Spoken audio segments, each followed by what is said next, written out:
Pat, what do you think what you got going on here now off the pieces you had on the roster? We're excited, man. We're excited of course, of Coach D'Antoni and his coaching staff being here, acquiring Eric Gordon, Ryan Anderson, Nene. It's very big for us. We can do a lot with our lineups, of course. A lot of flexibility with our lineups, you know, throughout the game. So we're going to be tough, man. We're going to be tough to match up with. And, you know, for Coach D'Antoni, getting Coach Vizdelek, you know, one of the best defensive coaches in the NBA, kind of adds that foundation of offense and defense. You know, it won't be easy, you know, and it's going to be hard, but, you know, we're up for the challenge for sure. You played with James for a while now. Does he seem different coming into campus here? 13? Man, 13 is always a beast, man. Everybody knows that. He doesn't get he don't get a lot of credit for it, though. I don't know why for some reason. But in my eyes, and since I've been here, he's the best player in the NBA. For him to, you know, literally put this team on the back and for us to make playoffs each and every year, you know, is phenomenal to me. But, you know, of course he works extremely hard every summer, you know, it's like a brother to me. So I know his passion, I know his heart for the game. And, you know, it doesn't surprise me if he, you know, have one of those years. I've been quoted saying that we expect big things, and myself saying that him being an MVP and him leading us to the championship is very attainable, and I don't think that's subject to change. Pat, how does the start of this year feel compared to years past? Like a fresh start, man. You know, you work hard, you know, you move into that new apartment, you know, everything's fresh start, you know. So that's how it feels around here, like a breath of fresh air, you know. And we were excited, the players, from the older guys down to the younger guys, and kind of, you know, the guys that been here, that kind of trying to change the culture of this team. You know, a blue-collar team, hard-working team, and you know, going out there and playing hard every possession. So it's been great, man.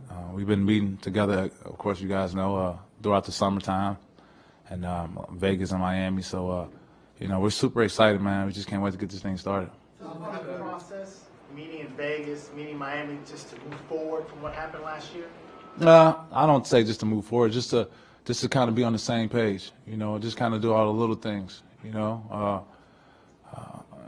Having a team is like a relationship, man. You know, you gotta grind it through, and you gotta spend time on it, and you gotta put your heart in it, and you know, that's what we started, and that's what we're gonna continue to start. I think we're ahead of the curve for sure. Just kind of the principles that we want to get out in our offense and our defense. So training camp should be it shouldn't be a lot of teaching. It should be a lot of competing and a lot of getting after it. Hey, I got a question. Hey, when y'all be like all speaking at once, and the person finally get the question, everybody else just have to stop talking. Hey, that is so cold-blooded to me, man. I didn't mean to interrupt y'all, but no, I'm sorry. That always got to me, but I had to know the answer. I'm sorry, my bad, brother. You described it as moving to a new apartment. How much better is the furniture in this year's apartment versus? Oh, it's great, man. It's great. You know, like you said, we got new pieces, like new TVs and new couches, man. You know, can't wait to use them. And you know, and the guys that are here, you know, it's like everyone has something to prove that's here. You know, no matter who it is, top to bottom. And if you have that attitude and you put that collectively as a team, I mean, you'll be very dangerous. You talk about that are like grinding through a relationship. Like grinding through a relationship. Yeah. Was there not a willingness last year for everybody in here to grind through that relationship? I wouldn't say I wouldn't use the word willingness. I'll say that you know, then you have tough times in a relationship. Everything ain't all peaches and cream. You know, you have to work through it, and and for the most part, we did. You know, we made the playoffs. We worked through it. You know, of course, we didn't get the main goal to win a championship, but we made the playoffs. You know, that was one of our goals, and we did reach it. You know, everything won't be perfect, man. It won't, and I'm not here to tell you guys. You know, I always keep it real. So it won't be perfect. We won't win every game, but we damn sure go try. You know, we damn sure go try to go out there and compete, and you know, and leave everything we got on the basketball court. You talked about being like this being more of a blue collar approach. Yeah. You often approach that's kind of what you're known for. Yeah. What's different for you? What have you worked on? How have you improved since I last year? I lost a lot of weight. I made a big emphasis coming in the summertime to kind of slim down. I think I lost about 8 to 10 pounds. 8. I wouldn't lie. 8 pounds. Probably lose another 3 to 5 during training camp. So I've been working my ass off this summer, of course, like I always do, and trying to be in the best tip-top shape. And I feel like I'm there. And for me, it's always room for improvement.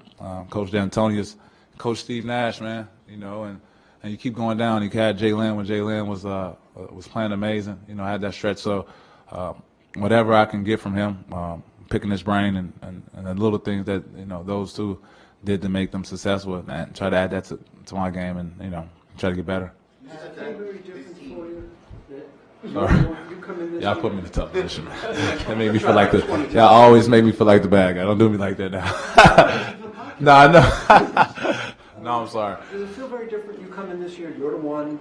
There's not somebody else that they brought in or traded for, or anything else to Yeah. compete for that position. You're the guy. Have you felt different this summer? Do you feel different today because of that? I do. I had a long conversation with Daryl Morey, and we have a very, very good relationship. It's funny, man. Me and Coach D'Antoni talk. It seems like we talk every single day, just about whatever. And I didn't, no offense to anybody, I just wasn't used to that, And it's like more of a trust. You get somebody like that, man, that just want to talk to you about anything, and somebody you run through the wall for. So, and that's my approach.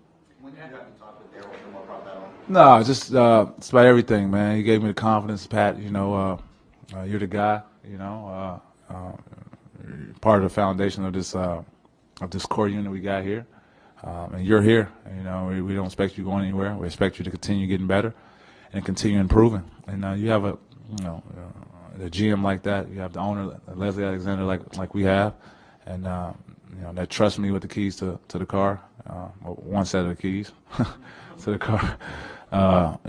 It gives you a lot of confidence. You said that the guys that are here, they feel like they have something to prove. Did it feel like last year that team didn't have anything left to prove? No, and I wouldn't say nothing left. It was just, I think it's tough, man.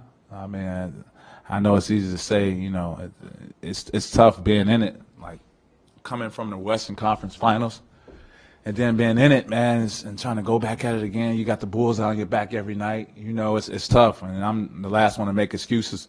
So, we fell short, but we did reach one of our goals of making the playoffs. And again, that's one of our goals this year, and we're going to try to attain that also. Even though the NBA rulebook says that you can't kneel during the national anthem, do you expect there to be protests in the NBA the way there has been protests in the NFL?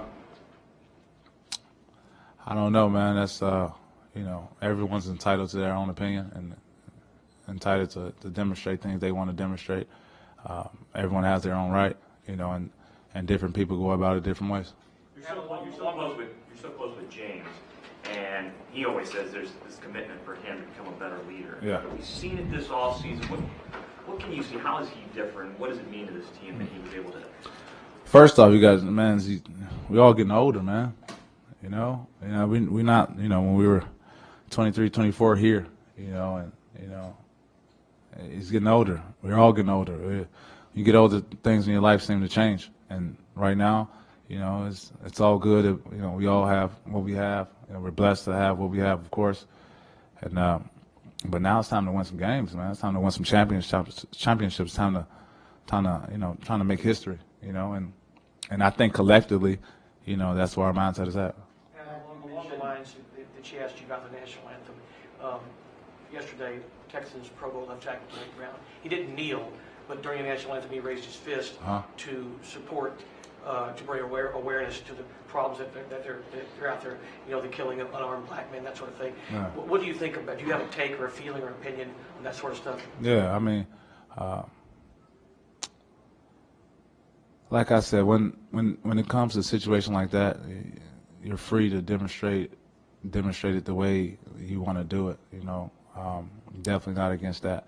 I do think that everybody goes about it different ways, and that's that's the greatest thing about America, man, the freedom that we do have. And people express it some ways, people express it different ways, but, you know, at the end of the day, it's been expressed whatever that might be. Would you consider doing any sort of protest? No, I'm good. I'm happy to be here. I remember me being overseas, man, for 5 years and not being able to hear the national anthem.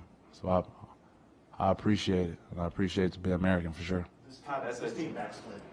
That was a sick answer, right? Man, that one, you know what? Ain't no lie, for real, on some real, because you know I'm cool with everybody in here. That was not thought of at all. That was right off the back, but I'm sorry again. That's right. You'll be able to get that clip later. Beyond Canada's development, what needs to be done defensively to make it more choosy? I'll just say different structure, you know, different being in position, knowing where you are. It was not a lot of gray area. It's either this or either that. And last year we had a lot of gray area, you know. So, you know, if I count on Clint to be up and pick and roll, whatever that call might be, that's I depend on him. If he depends on me sending my man a certain way, that's what he depends on me. And everyone has to be held accountable. And it will be different this year for sure. Pat, as a defensive-minded player, Yeah. how much of defense is culture? Because it seems this offseason with fixing and improving, it's been more about getting people to buy in than Yeah. really bringing in one player. No, defense is definitely a will, brother. Definitely a will. I mean, it's the will to, you know, it's not an easy task, bro. You don't get all the, you know, the shining and all that stuff for playing defense, you know. But you know, I embrace it. I love it. I love getting under people's skin. I love it. I love irritating people. I love, you know, being Pat. So that's just who I am. You know, I get on my mom's nerves. I get on my friends' nerves. I get on everybody's nerves. But you know, it's like that on and off the court. People look at this team and don't think there's going to be a lot of defense. I don't know why. You cited Bizdelic earlier. How excited are you to sort of team up with someone who has the same defensive philosophies and love for the defense as you do? I mean, and I definitely, you guys know me. I don't like to mention other teams and anything I talk about. But the stuff he did with Memphis was unbelievable.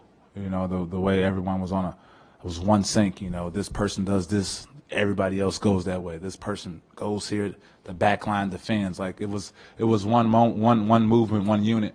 And if we can bring that here with the offensive studs we have and the offensive culture that we have, I think that would be a force to be reckoned with. Pat, you mentioned that D'Antoni, you know, he worked with Nash and he helped Lynn become the superstar that he was. But do you put a little bit of pressure on yourself to try to become more of an offensive player underneath him? Yeah, for sure. That's my mindset is to continue getting better, and whatever that might be. And it's a lot of areas that I can get better at, and I'm fine with that. I go in and clock in and you know, go to the drawing board every summer to try to get better at different things. And I think I got better this summer, and I'm excited to display those things upcoming season. You said you talked to Nash and Lynn, or did you talk to D'Antoni? No, I talked to D'Antoni, who coached Steve Nash and Jeremy Lin. Yeah, just not being better, but just things they saw. You know, looks they had, reads they had, little things coming off pick and roll, looking this way, knowing this guy's going to do this. Just little things that might help you. That's all. Is there anything that you worked on specifically? Maybe a shooter, be a better shooter, a better playmaker? I worked on the ball handling a lot this summer. Me and my trainer we put me in a lot of situations where I had to deal with a lot of pick and rolls because I understand that's the type of philosophy that Coach D'Antoni has. So there's different pick and roll reads, making the right reads, staying aggressive, offensive, and I can't ever forget what got me here, and that's my defense. So I'm definitely going to hang my hat on that.